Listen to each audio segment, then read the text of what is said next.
que o Cristo que João vê, não é mais aquele Cristo suando sangue, chorando, oferecendo forte clamor e lágrimas àquele que podia libertá-lo da morte do Getsêmani. O Cristo que João vê, não é aquele Cristo cuspido e esbordoado do sinédrio judaico.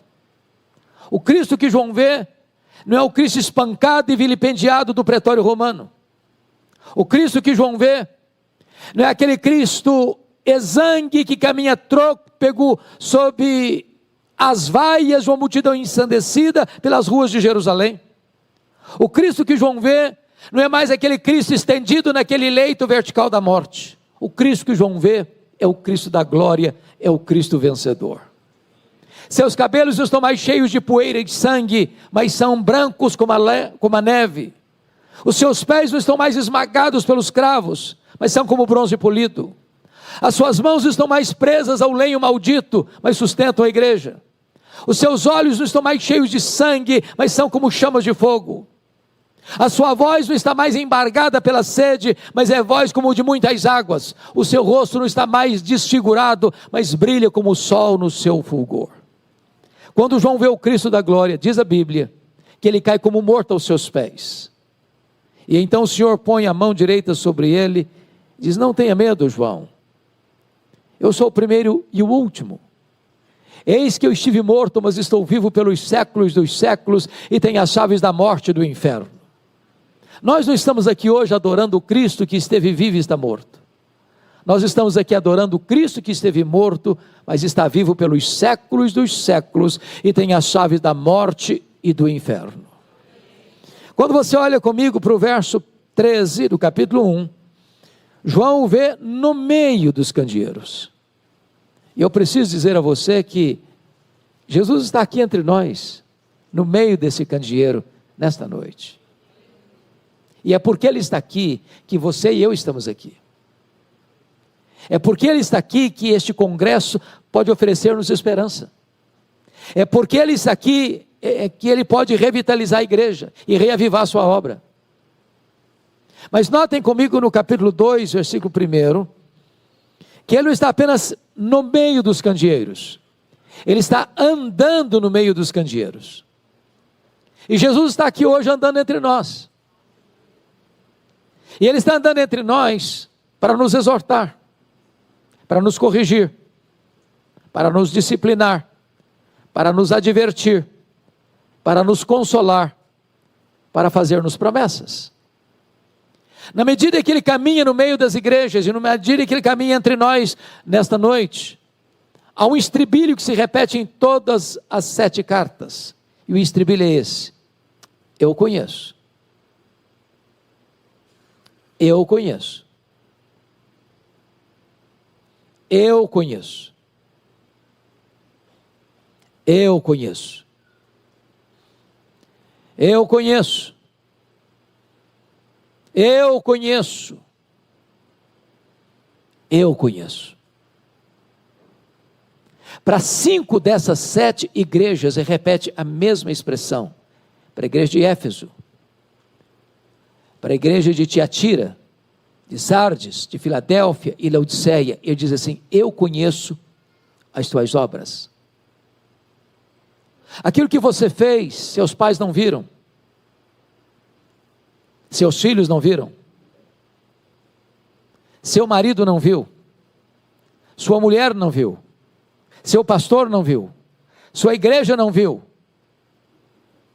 Aquilo que você fechou a porta e apagou a luz, Ele estava lá. Ninguém pode esconder nada daquele cujos olhos são como chamas de fogo.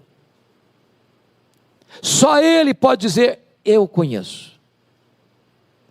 Mas é curioso que para a igreja de Esmirna, a mais pobre igreja da Ásia, ele vai usar uma outra expressão. Ele diz assim: eu conheço a tua tribulação e a tua pobreza, mas tu és rico. Isso é consolador. Porque as lutas da sua vida, as dores da sua alma, as lágrimas que rolam no seu rosto, as suas noites indormidas, as suas madrugadas insones, o Senhor conhece. Mas Jesus me choca, e muito, pelo diagnóstico que Ele faz. Porque você e eu temos uma noção do que seja uma igreja rica. Qual é a noção que você e eu temos de uma igreja rica? É uma igreja que tem muitos membros. É uma igreja que tem um santuário, um templo amplo. É uma igreja que tem um orçamento robusto. É uma igreja que tem muita gente influente na sociedade. Mas Jesus se dirige à igreja mais pobre da Ásia e diz assim: eu conheço a tua pobreza, mas tu és rico. Pobre financeiramente, rica espiritualmente. Pobre aos olhos dos homens, rica aos olhos de Deus. Pobre na terra, rica no céu. Vale destacar que a igreja mais rica da Ásia, aquela que olhava para si mesma e dizia: estou rica, abastada, não preciso de nada. Jesus olha para esta mesma igreja e faz um outro diagnóstico: não, você é pobre, você é miserável, você está cega, você está nua. Portanto, o que é importante não é ser rica aos olhos dos homens, mas é ser uma igreja rica aos olhos de Deus. Para a igreja de Pérgamo, entretanto, Jesus vai usar uma outra expressão. Ele vai dizer assim: eu conheço o lugar onde tu habitas, onde está o trono de Satanás. Por que Jesus usou essa expressão para Pérgamo? Eu imagino que por duas razões específicas. Primeiro, vocês sabem que Pérgamo era a segunda maior cidade da Ásia, só perdia para Éfeso, que era a capital. Quando se disputou na Ásia Menor, qual cidade construiria o primeiro templo de adoração ao imperador romano como uma divindade? Pérgamo ganhou a concorrência de Éfeso. E então o que Jesus possivelmente esteja dizendo é o seguinte: qualquer lugar onde se coloca um homem no pedestal, onde se venera um homem, aí está o trono de Satanás. Porque todo humanismo idolátrico é satânico.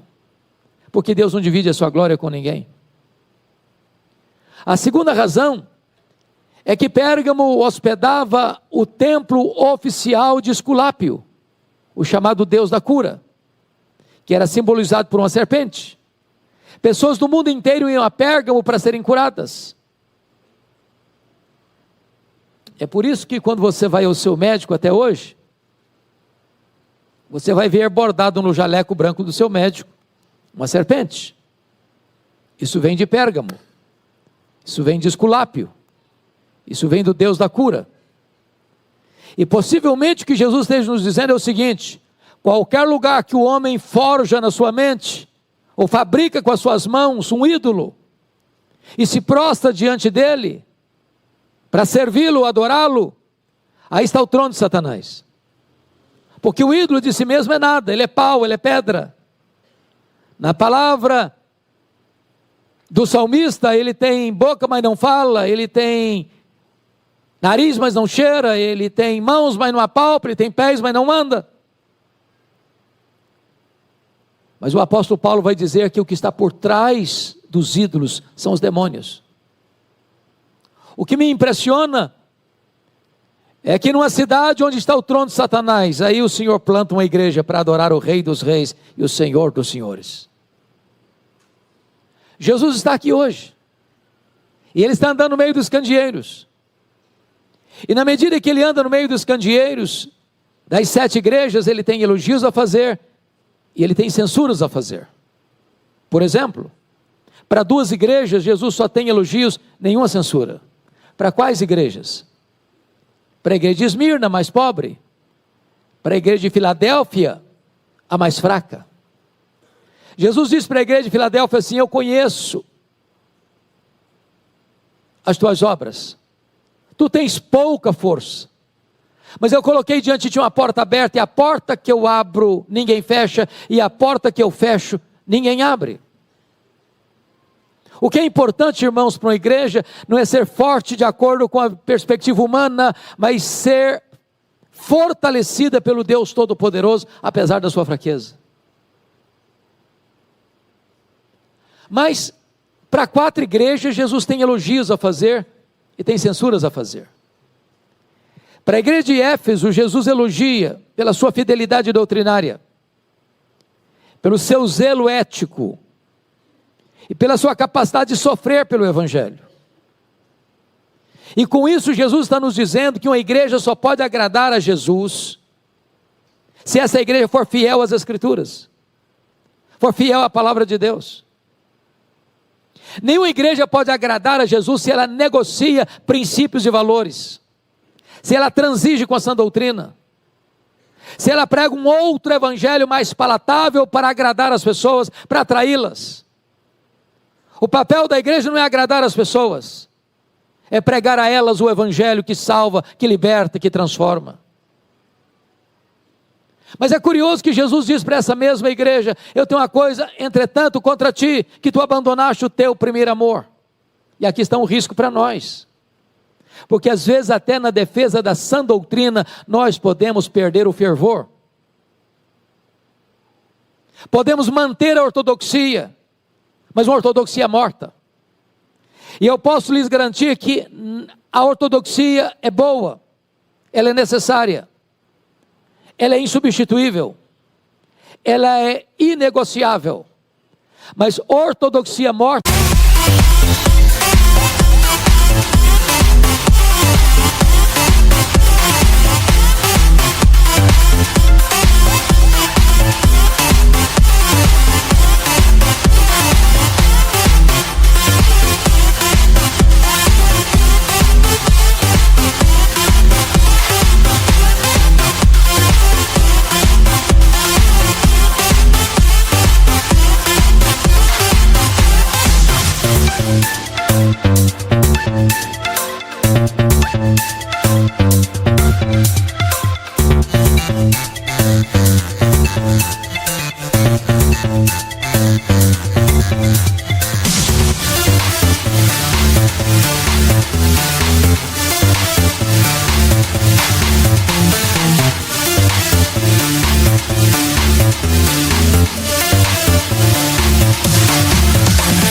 mata. Há muitas pessoas que preservam a sã doutrina, mas estão áridas como um deserto, estão secas como um poste, já colocaram a vida no piloto automático, leem a Bíblia automaticamente, mas isso não mexe mais com o coração. Vem à igreja semana após semana, mês após mês, ano após ano, mas isso não passa de um religiosismo formal, que não mexe mais com a vida, que não mexe mais com a sua estrutura emocional, precisando de um sopro do Espírito Santo de Deus, para afastar as cinzas e reacender as brasas.